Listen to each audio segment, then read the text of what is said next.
De diciembre para acá, prácticamente. ¿Qué tal? Buen día. Hoy, bueno, yo cada tanto hablo, no tengo el estrés de decir algo cuando en realidad ya se ha dicho absolutamente todo y que, bueno, también tengo una vida. Y bueno, como mi filmmaker cumplió 80 años, eh, junté a mi familia, que no somos muchos, pero que están un poco dispersos en distintos países. Fuimos a Carmelo. Eso, entre paréntesis, es un lugar espectacular, donde atienden, Carmelo, Uruguay, digo, donde atienden espectacularmente bien. Y como siempre digo lo mismo, lo pagué. Yo no vivo de canje, tampoco negrié, cosa que veo que este gobierno plantea a los que negrearon o que directamente evadieron como héroes. Yo no los considero héroes, yo los considero evasores y son hoy, y hablo de los de mi generación, los millonarios que pueden pasarse o quizás festejar estos 80 años en la Toscana o en algún otro lugar de esos y no pasarse un fin de semana, sino meses enteros para evadir el frío bastante duro de este invierno.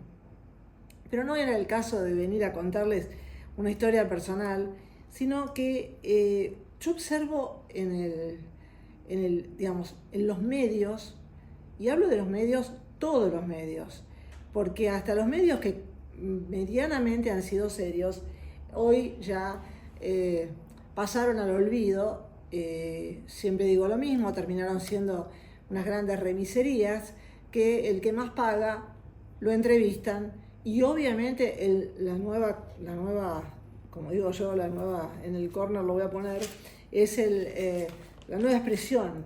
O sea, hoy hay especialistas absolutamente en todo, con másters, con posgrados, que dicen las boludeces más grandes que yo he escuchado en mi vida. Ahora, o a mí realmente viví en una nube y realmente nunca supe llegar a la edad que llegué, o lo que dice esta gente es una soberana pavada. Pero bueno, pasando al tema, digamos, que a mí siempre me convoca, es el tema de hablar del periodismo.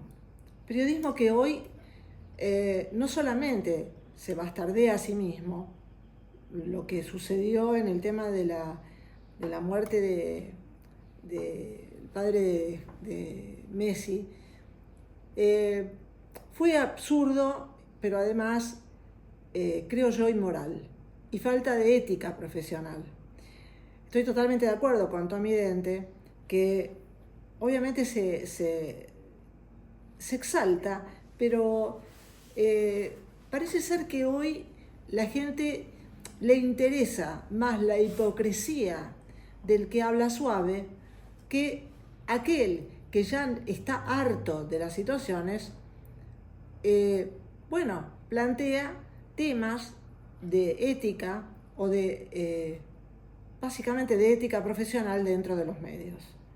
Lo mismo sucede con el señor Andy Kuznetsov y ese comentario de Martín Sirio, totalmente escatológico, pero bueno, obviamente, ¿cuál es el justificativo? Sí, dio 9 puntos y pico de rating, después de las 10 de la noche se puede decir cualquier cosa, porque es una televisión abierta, o sea, y hoy por hoy, teniendo en cuenta, digamos, la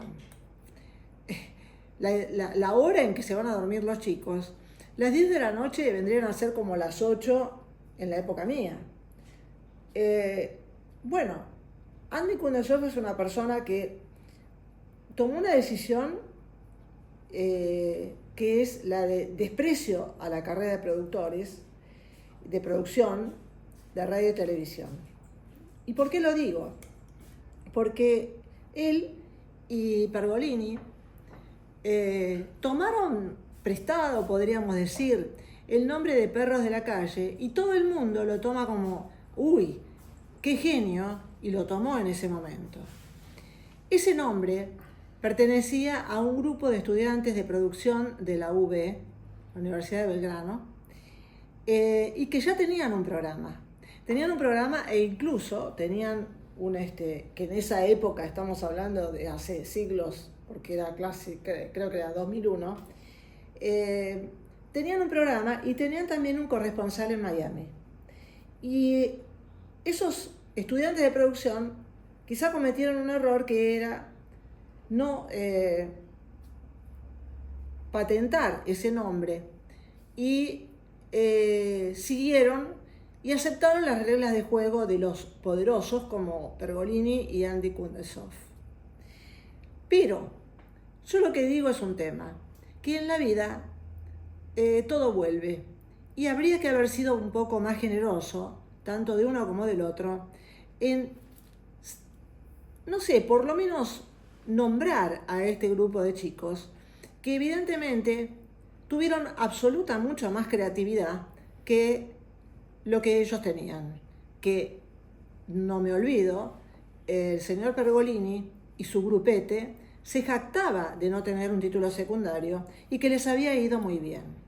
En realidad es acorde con lo que piensa este gobierno, que en realidad no pagues los impuestos, no estudies y de repente en un golpe de suerte te haces rico o millonario.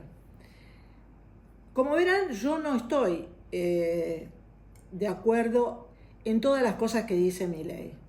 No cómo lo dice, sino las cosas que dice, ¿sí?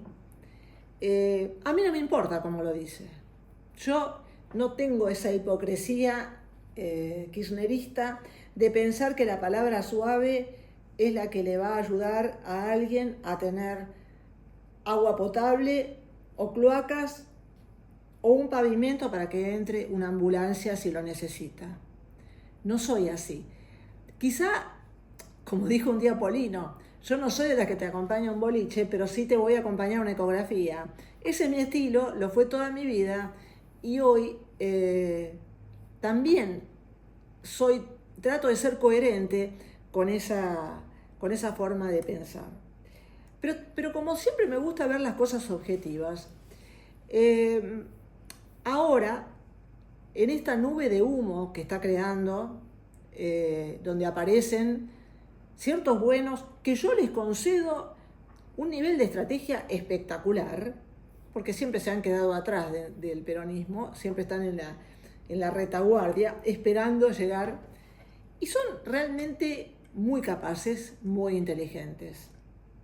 Pero esta nube de humo que están planteando, y es una nube del humo de la santidad, de la bondad, que antes se llamaba justicia social y hoy lo estamos llamando como que es el ogro golón de Milei, que definitivamente quiere que se mueran todos los jubilados, quiere que se mueran todos los discapacitados y todo lo demás. Sin hablar, obviamente, de las distintas entrevistas que siempre, y yo les digo, muchachos del Destape, o de C5N, o de Página 12, empiecen a, no sé, por lo menos tómense un bus en Retiro y váyanse fuera del conurbano, ¿no? O fuera claramente, de Cava, porque las entrevistas son siempre en Constitución o Retiro. Y siempre es esa gente que realmente da mucha pena escucharlos. Pero da pena escucharlos en muchos casos también, porque nos están hablando de sus propios fracasos personales. No solamente están hablando de que no llegan a fin de mes, porque un jubilado no llegaba a fin de mes, no en este gobierno, en todos los gobiernos de Cristina, cuando vetó el 82% móvil, cuando metió a 3 millones de personas sin aportes y muy juveniles, hay que aclararlo, y oh casualidad, algunos militaban en su partido, y nosotros que sí aportamos, nosotros que realmente tuvimos el laburo y que hicimos el aporte y trabajamos legalmente. No, ahora que hoy por hoy deberíamos claramente estar más o menos ganando cerca de 2 millones, 2 millones y medio, la mínima. ¿Por qué? Y bueno, si tenemos que dividir entre todos los que éramos y los 3 millones más, olvídense. Ahora, ese jubilado que habla en Constitución, o esa jubilada nunca vivió bien. Porque no vivió bien ni en la época de Cristina, no vivió bien en la época de Macri, y no vivió bien tampoco en la época de Cristina o de Néstor. Y si nos vamos para atrás, bueno, mi abuelo decía, de la jubilación no se vive. O sea, y estamos hablando de un hombre que tendría exactamente más o menos la misma edad que Juan Domingo Perón. O sea que ahí ven ustedes dónde empezó el afano. Pero yo voy a hablar de algo que voy a hacer como decía José de Ser, seguime chango, que yo me voy de un lado, me voy del otro, me disperso mucho, precisamente porque me gusta traspolar ideas, ¿sí? Sobre el tema, porque claro, cada semana hay un tema, ¿no? La semana pasada era la cuestión de la extranjerización de las tierras, que eso, bueno, lleva un punto aparte porque habría tantas cosas para explicar que en la Patagonia el negocito, el pingüe negocio que están haciéndose algunos políticos acá, metiendo pseudo mapuches venidos del conurbano, y que destrozan especies centenarias y originarias de la Patagonia, para después, bueno, obviamente, hacer el clásico negocito inmobiliario. Pero yo voy a hablar de algo que me parece que sigue la línea, o sea, toda la línea de una industria que siempre ha ganado, y es la industria bancaria. Es la industria no financiera, la industria bancaria de los bancos. Con la edad que yo tengo, suficiente, he visto y veo que muchos de esos honorables bancos han sido, en la época mía, unas deleznables cuevas, digamos. Por supuesto, algunos no llegaron, otros se hicieron bancos, pero lo que sucede en este momento es que estos bancos mantienen la mentalidad de cueva. ¿Qué quiere decir con esto? Que el nuevo tema del kirchnerismo es los deudores bancarios. Los deudores bancarios, en el research que yo traté de hacer en algunos bancos, obviamente no van a dar el nombre de la gente, ¿no? Eso es obvio.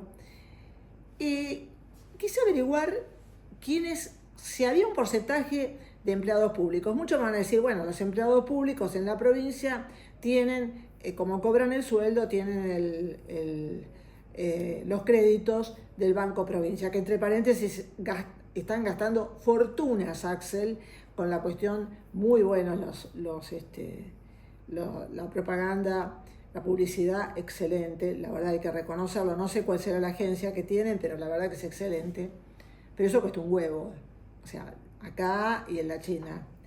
Pero no es tan así, o sea, hay mucha gente que es empleada pública que también tiene créditos en otros bancos privados. Lo mismo sucede con Nación y lo mismo sucede con el banco municipal, con el banco de ciudad, perdón. El tema es así.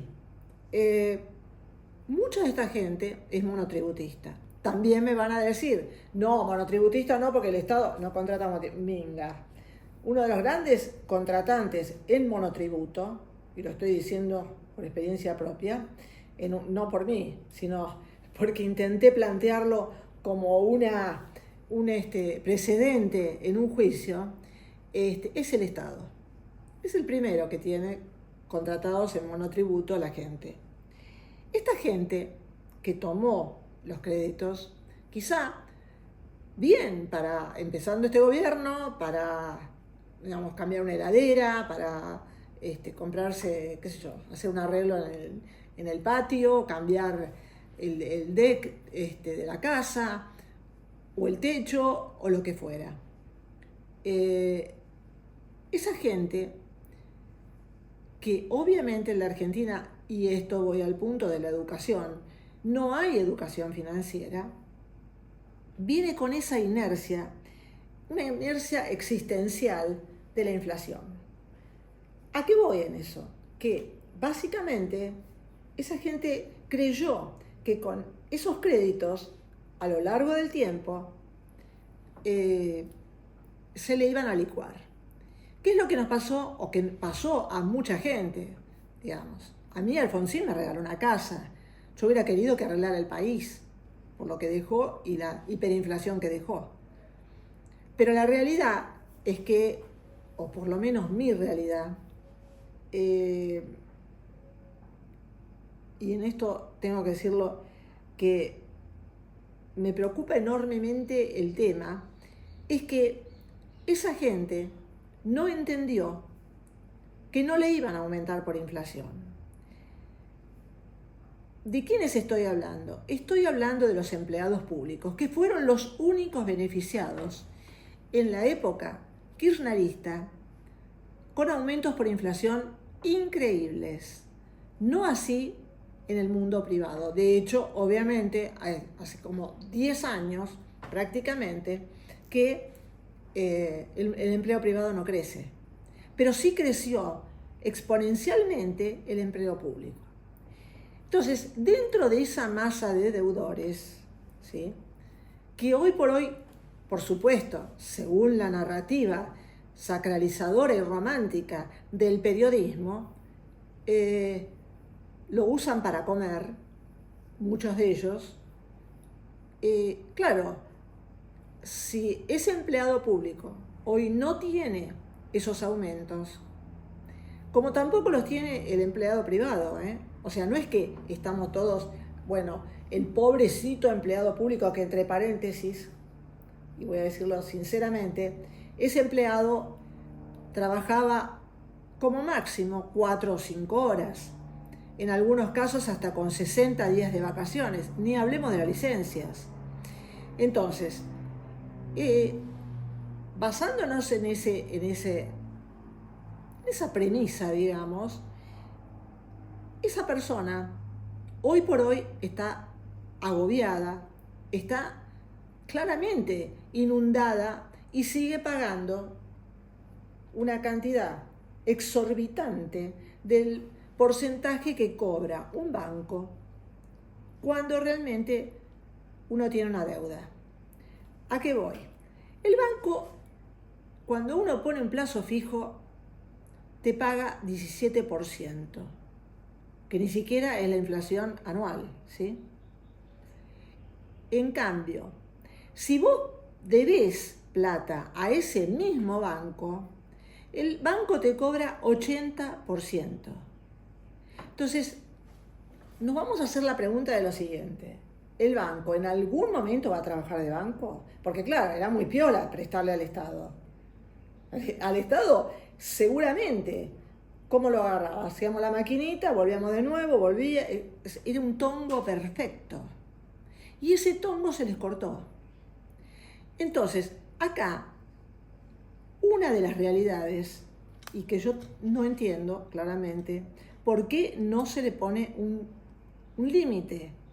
Y no estamos hablando del pensamiento libertario, de que todo el mundo y la oferta y la demanda. Acá no existe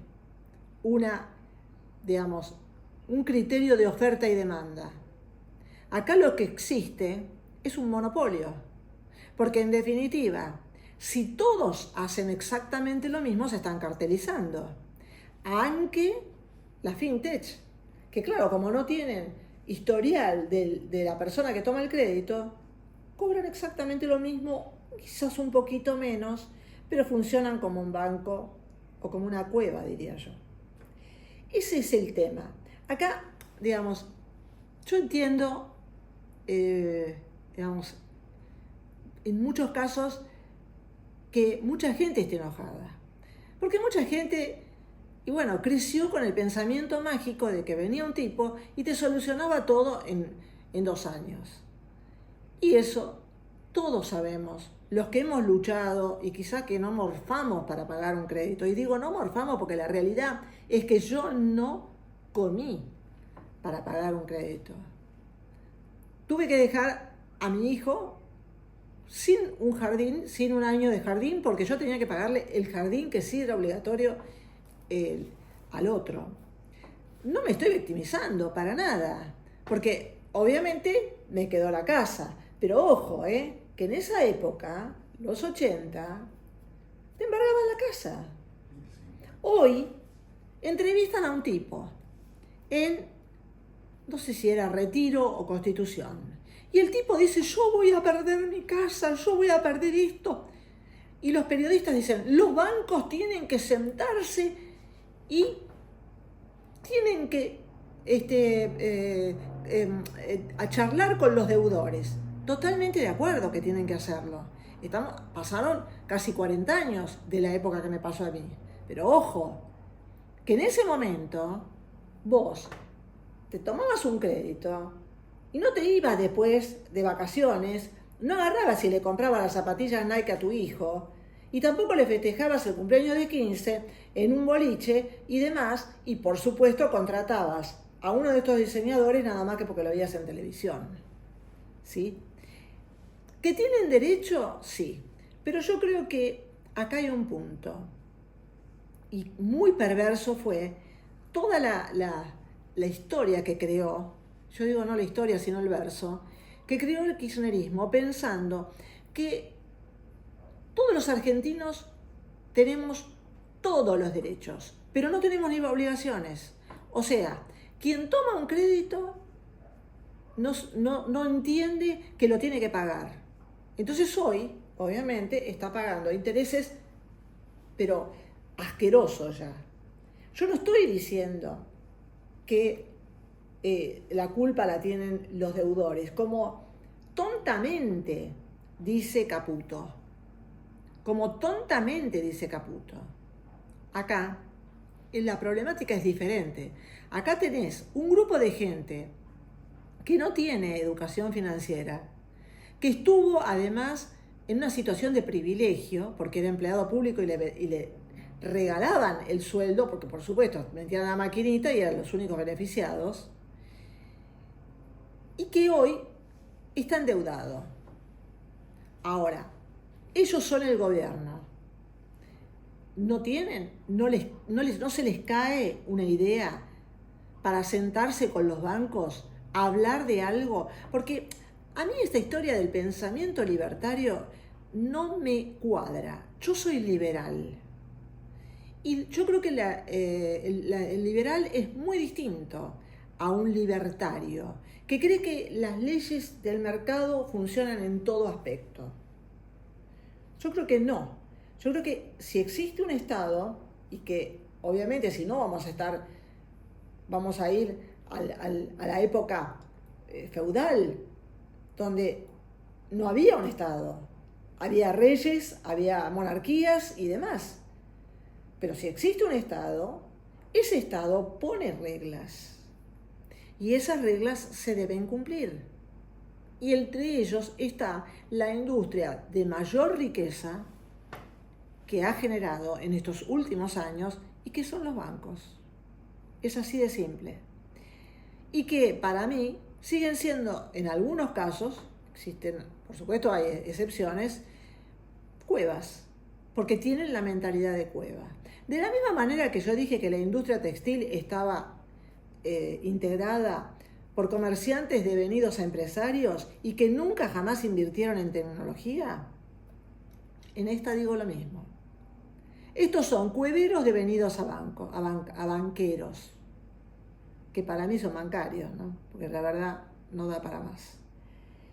Y en este mundo, digamos, hoy en día de los medios, hay una enorme cantidad de comentarios que aluden a la maldad de las leyes que propone este gobierno.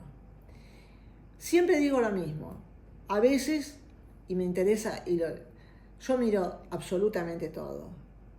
Desde LAM hasta, qué sé yo, a Johnny Viale o a Cristina Pérez o a Jorge Rial en Argenzuela. Pero lo que no entiendo es, digamos, por qué primero una persona que va a promover una ley en función de, bueno, regularizar los criaderos y a su vez los refugios de animales, de perros, va a LAM, como hizo Karen Reinhardt, que no está preparada para defender una ley, realmente no lo está. Como no lo estuvo tampoco esta chica que era cartonera, que había estado que sigue estando, creo, como diputada en el Congreso de la mano de Grabois, y que se jactaba de que le traducían los comentarios, o sea, los papers de la comisión. Yo creo que cada vez se degrada más la calidad de lo que puede ser un Congreso. Ella no está preparada. Y además de no estar preparada, va a un programa como LAM. Bueno, quizás ella entiende, o sea, se siente cómoda en ese mundo. Pero ese no es el mundo de un Congreso, de alguien que promueve una ley. ¿Por qué? Porque se arriesga, y acá viene el tema, que se arriesga a que una persona como esta señora que se hace llamar Matilda Blanco, prácticamente trabaje en un acting. Ella creo que es actriz, se hizo famosa por la imitación de Joan Rivers de Fashion Police, y la sigue haciendo, pero ya está mostrando su verdadero carácter, que es claramente el de una persona exaltada que no tiene argumentos. ¿Y por qué digo que no tiene argumentos? Porque una persona que politiza un tema que es muy importante, como ser el tema de los refugios, cuando le dijo que los animales o los perros tenían que tener el mismo privilegio que tenía Conan, ya está yendo al pasto. ¿Por qué razón? Porque cuando se discute algo de índole político, se eleva la discusión. Y ella se quedó en ese cabotaje del que vive permanentemente, sin darse cuenta que agrede, y agredió no solamente a una mujer como Karen Reinhardt, que por ahí está acostumbrada a eso y a ese mundo, y que en definitiva termina los gritos al más puro estilo conventillo de barrio, pero está agrediendo a la gente que le está escuchando. Y yo voy a un punto. ¿Por qué lo digo? Primero porque el conductor no puso un límite a eso.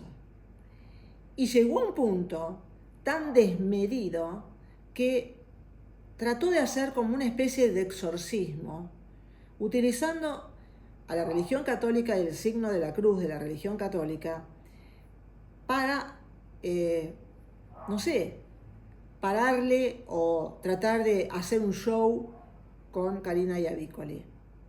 Y el tema es que se pasó de la raya, porque primero es un programa que va a las 8 de la noche.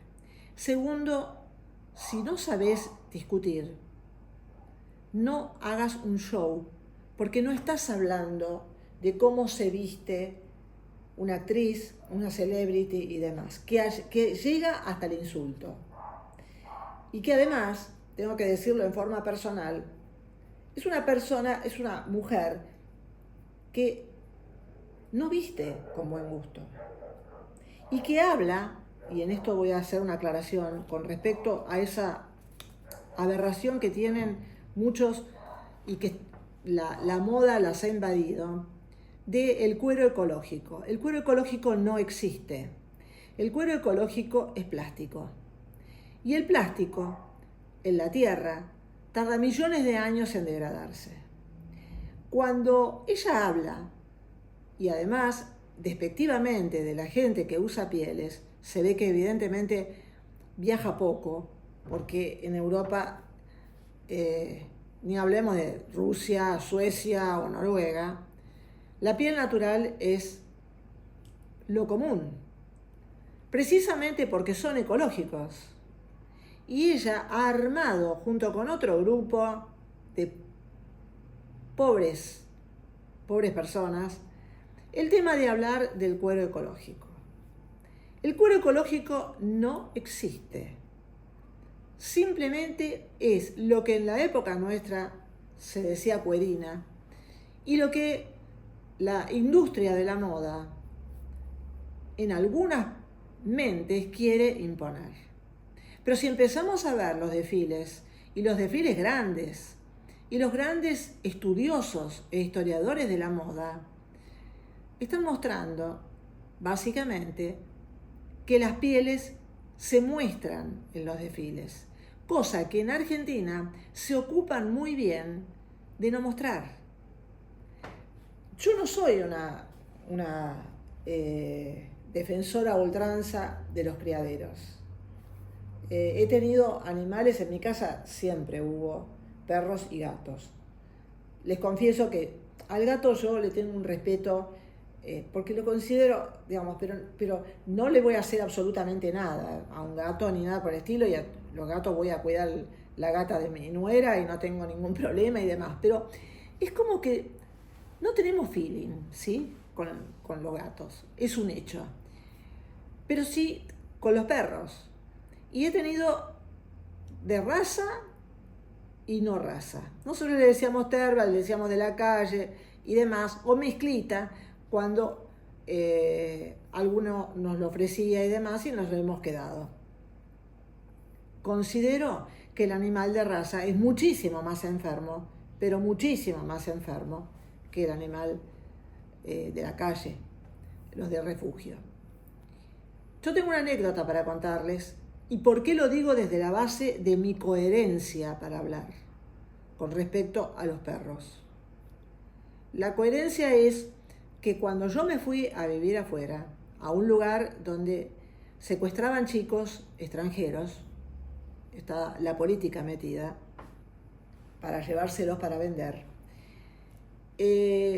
no solamente llevé gente, o sea, contraté gente de mi confianza extrema, sino que también compré un perro ovejero alemán de Alemania, digamos, que estaba entrenado en el páramo y que además estaba entrenado, obviamente, para cuidar a mis hijos en alguna pequeña circunstancia que yo no estuviera, porque ellos me acompañaron siempre, a todos lados, incluso, bueno, hasta impuse una moda en un lugar y en una época que eso no existía. Pero les tengo que decir lo siguiente. Este amigo mío fiel, de 4 patas, y me emociona contarlo porque Charlie fue un tipo excepcional en todo sentido.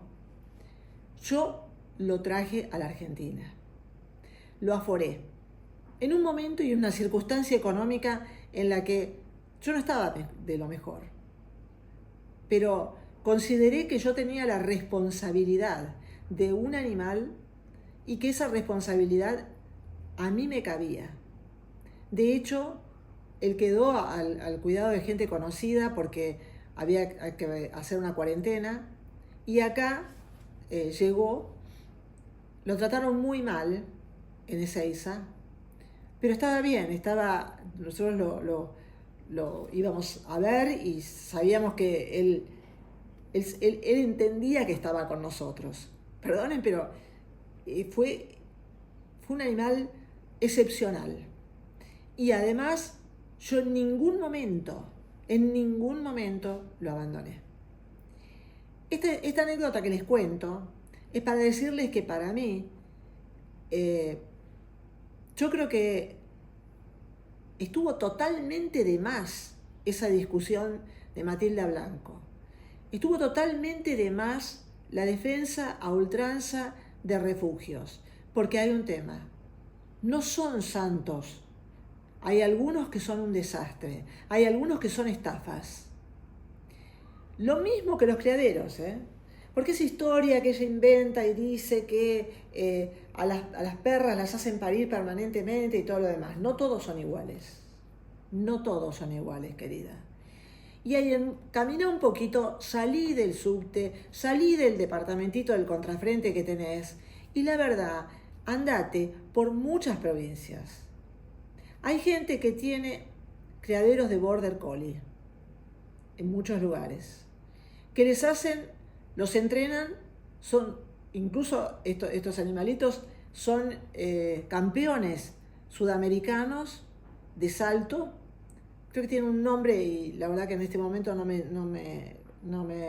llega, pero cuando lo tenga lo voy a poner arriba para que... Y son de destreza. Pero esta misma gente que cría estos animales no le entrega un animal, aun cuando quieran pagar lo que sea, de raza border collie, a alguien que tiene o un departamento o un lugar chico o lo que fuera. ¿Por qué? Por la característica del border collie, que es ovejero, que claramente es un animal que está en los campos, arrea ovejas y es espectacular para hacerlo. De hecho, justamente estos campeonatos de destreza aluden a eso. Y los animales no están para nada explotados, ni las hembras paren a cada rato, ni muchísimo menos. Y es un criadero. O sea que yo voy al punto de lo siguiente. Parece que en la Argentina el sentido común se fue. El sentido común de un medio o medios que se ponen a decir estupideces que después en las redes o que en la calle la gente las repite. Como todo el mundo tiene derecho a una vivienda. No todo el mundo tiene derecho a una vivienda. Es lo que se pueda conseguir en forma personal. Y si un Estado como el nuestro es riquísimo, y que es riquísimo, y era riquísimo, fue robado, muchas viviendas sociales se podrían haber hecho. Pero también esa gente debería hacer como se hace en muchos lugares de la Patagonia, que esas viviendas sociales son pagadas en cuotas. Y el que es el beneficiado se lo sortea, pero a su vez esa persona va pagando en cuotas su lote y su casa. O sea, no es gratis. Otra de las cosas, tenemos derecho. Bueno, yo tengo más derecho a tener gas domiciliario que pago en este momento 47.000 pesos que alguien que vive en un barrio obrero o, bueno, en una villa. Tengo más derecho, mejor dicho, ni siquiera un barrio obrero. En algunos municipios que también son de bastante nivel, esa persona se tiene que comprar la garrafa que cuesta entre 45 y 60.000 pesos. ¿Cuánto en un tiempo como este, que hace un frío espantoso, cuánto le lleva para vivir medianamente bien? Entre 5 y 6 garrafas por mes. 6 por 6, 36. O sea, esa persona me está subsidiando a mí. Y yo no estoy haciendo la demagógica. Simplemente estoy diciendo que cuando alguien está pensando que le tienen que regalar la luz, el gas, el transporte, porque ahora la nueva de hoy era, bueno, ¿a cuánto va a aumentar el gas, el transporte? Entre que ya no sé, que creo que no se hace más la combinación entre el subte y el otro. Yo he vivido en otros lados. Y no solamente eso, he vivido en las provincias. La gente paga fortunas por viajar en un bus que viene cada 25 minutos, si viene en la ruta, Y ustedes, en cuanto salgan a las rutas, se van a dar cuenta, como lo he visto yo, estos últimos fines de semana, porque yo no viajo en avión, en avión parece que hay algunos beneficiados que viajan, porque no puedo, gendarmes haciendo dedo en la ruta. ¿Es lógico que un gendarme haga dedo en la ruta? ¿Que no tenga su propio móvil? ¿Y que se pueda pagar la nafta? Quizá lo tiene, pero no se puede pagar la nafta. Entonces, no es que todo el mundo tiene derecho a todo. Parece ser que eso es lo que piensan los artistas cuando fue este tema de la ley de tierras, absolutamente intempestiva y desubicada, tengo que decirlo. Porque la realidad es que yo, por lo menos mi realidad, vuelvo a repetir, no estoy diciendo que todo lo que ha hecho este gobierno esté mal. Lo que estoy diciendo es que, básicamente, la comunicación es mala. Pero también, si vos le estás dando el pie por las cosas hechas a destiempo a la oposición, le estás regalando claramente todo tu gobierno. Porque en un momento determinado y durante 2 meses perdimos el tiempo al pedo, literalmente, con el caso Adorni. Cuando todos sabemos que Adorni se benefició y muchísimas cosas más, ¿sí? Ahora está en manos de la justicia.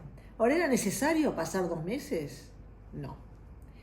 Y estos son errores autoinfligidos, no son errores. Lo que pasa es que vos tenés enfrente, y quizá creo que hay un desconocimiento enfrente, de que tenés un partido centenario, 2 partidos centenarios.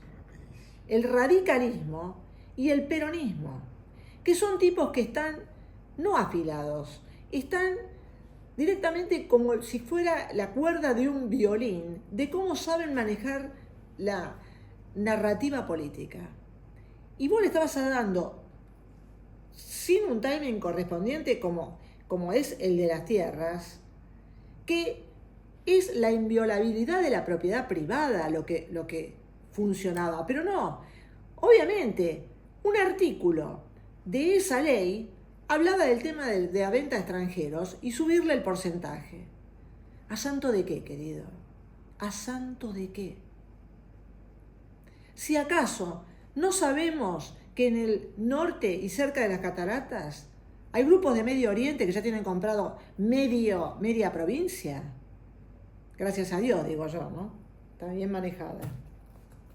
Y bueno, entonces estamos hablando de cosas que son como ridículas. Pero por el otro lado, la única forma en que nosotros nos vamos a sacar de encima todo un sistema feudal populista es entendiendo que hay ciertas cosas que había que hacerlas. Hay ciertas cosas que hay que hacerlas.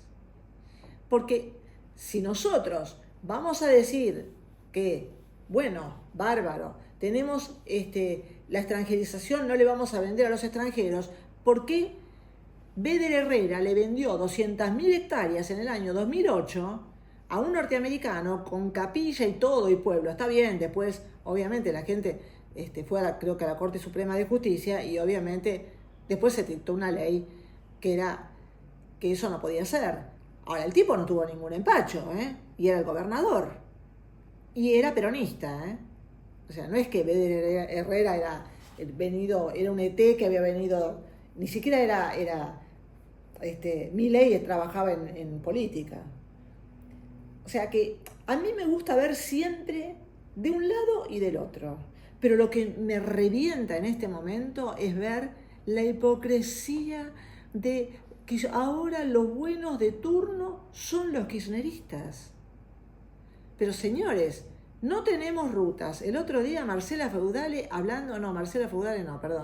Pasos, hablando de que no había rutas. Las rutas En una de esas no rutas desvencijadas y destrozadas, se mató mi sobrina. Y no fue ahora, fue hace 18 años. Por todo lo que se afanaron todos los gobernadores de la provincia de Buenos Aires, que fueron peronistas. Entonces, acá hay un punto que, vamos a decir lo siguiente, si vos le vas a dar toda la retórica al otro lado, estás, como diría mi abuelo, meando fuera del tarro. Te estás equivocando de cabo a rabo. Eso es a lo que voy. Por el otro lado, como yo les digo siempre, a mí me gusta ver lo bueno y lo malo de un gobierno. Yo no soy esas fundamentalistas fanáticas que salen a insultar a medio mundo. Pero tampoco soy tonta en ver que hoy la Iglesia, por ejemplo, repito, la Iglesia Vaticana está trabajando aliada al kirchnerismo. ¿Por qué? Y yo me hago la pregunta básica de, quizá porque ha perdido privilegios de casta. No sé en qué quedó lo de la ley Bases, que no se iba a financiar más el tema del sueldo a los miembros de la Iglesia. No sé en qué habrá quedado, pero estaba y ellos saben que estaba. Entonces, yo me hago esta pregunta. Si vas a actuar en política, tenés que tener una mirada de los dos lados. Porque si vos tenés solamente la mirada de hablar en el día de San Cayetano con un gobernador que tiene un idioma quebrado, que claramente es un fortín salvaje y que le va a garantizar, o si llegara al presidente, le va a garantizar la o sea, la elección permanente a intendentes feudales. Yo lo que digo es un tema. Estás haciendo política kirchnerista. A vos no. Yo respeto las investiduras cuando claramente alguien está hablando desde la espiritualidad. Pero no puede hablar desde el púlpito en una forma en que nunca habló o que mandó a gente a hablar bien de los famosos fideicomisos, como fue el director de Cáritas, cuando todos sabemos que los fideicomisos fueron una estafa. Entonces, yo no sé si ha sido o lo han mandado, pero todos sabemos que la Iglesia Vaticana ha mantenido una política y ya desde los 70 entró en la política del nuevo diccionario de la pobreza. Y al entrar en la política del nuevo diccionario de la pobreza, se codió con dictadores. Entonces, yo soy una católica ferviente, siempre dije lo mismo, no soy católica vaticana. Precisamente por este motivo, porque no me gusta mezclar la espiritualidad con la política. Y sí es cierto que el ser humano es un ser político, no me cabe la menor duda. Pero antes que eso, yo le pediría a todo lo que es la institución religiosa católica que los sacerdotes estudien más. El otro día, una persona que se hace llamar sacerdote le dice que se van a colgar ahora de la sotana de León XIV, del Papa León XIV. El Papa León XIV que trabajó con la pobreza real de Perú. Ahí trabajó y sabe lo que es la pobreza real de Perú. Que no es ciertos lugares donde se ha entronizado un grupo de sacerdotes. Algunos trabajan muy bien, pero otros se equivocaron realmente la consigna, que se han mimetizado con la marginalidad, se han mimetizado y justificado la droga y luego hacen y se sientan en estudios de televisión a hablar políticamente. Yo siempre les digo lo mismo: si ustedes quieren hacer política, deberían resignar su lugar en la iglesia. Eso es lo mejor que pueden hacer. Este hombre se dio el lujo de decir que este gobierno se iba a colgar del Papa León XIV. Porque, claro, obviamente, se cayó la boca cuando Cristina, con su fascinator negro, le enseñaba a tomar mate a Bergoglio. Después que toda su tribuna y todo su grupete y sus militantes lo puteaban en chino básico al mismo Bergoglio. Porque Bergoglio iba, digamos, y obviamente a Néstor Kirchner no le gustaba y a ella tampoco, y criticaba y los criticaba. Pero enseguida que lo hicieron papa, no se colgaron de la sotana. Claramente lo embadurnaron de corrupción. Y yo creo que en eso Monseñor Bergoglio se dio cuenta y por eso no vino a la Argentina. También sabía que había un montón de cosas que la coherencia que tuvo el pueblo de Chile le hizo ver que, era muy difícil juntar a dos pueblos tan opuestos como lo que estaba pasando en la Argentina, la polarización que estaba pasando en la Argentina. Pero bueno, me disgregué un poco con respecto a eso y creo que medianamente hablé de algo en forma objetiva. Hablé de muchas cosas en forma objetiva. Y esas cosas yo creo que es lo que importan. Ser objetivo.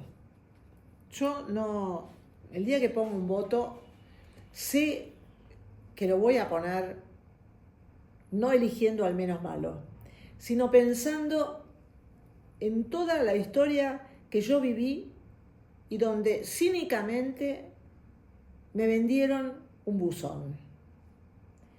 Y realmente yo no soy de los que hoy está veraneando en la Toscana, que evadieron y que no pagaban y se jactaban por no pagar impuestos. Yo soy de las que vivió acá. Viví acá, pero claro, evidentemente no soy una heroína, según mi ley. Yo lo que le diría a Javier, porque creo que le puedo llamar Javier por tener la edad que tengo, es que mire un poco todo este tema. Él dice que si no gana, se va. Pero en realidad, yo lo que le diría es lo siguiente. Si vos no ganás, te vas. Es cierto. Vos ya tenés un lugar en el concierto mundial de las derechas. Pero fue el pueblo el que te dio a vos esa fama al elegirte. Entonces, me da la sensación que si vos decís eso, estás eyectando o estás malagradeciendo el voto que te dio el pueblo. Y eso a mí no me gusta, me duele.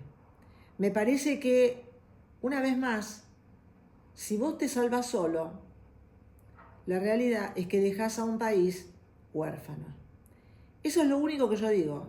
Y yo lo único que pido es que entienda que en realidad, el día que él se siente como líder de la derecha, en muchos lados, va a escuchar las voces de los aplaudidores, pero también va a escuchar las voces de un periodismo libre de muchos lugares del mundo y de muchos que son opositores, como en este momento Brasil y demás, donde ya no tenés a la Argentina que te convalide realmente tu proyecto exitoso.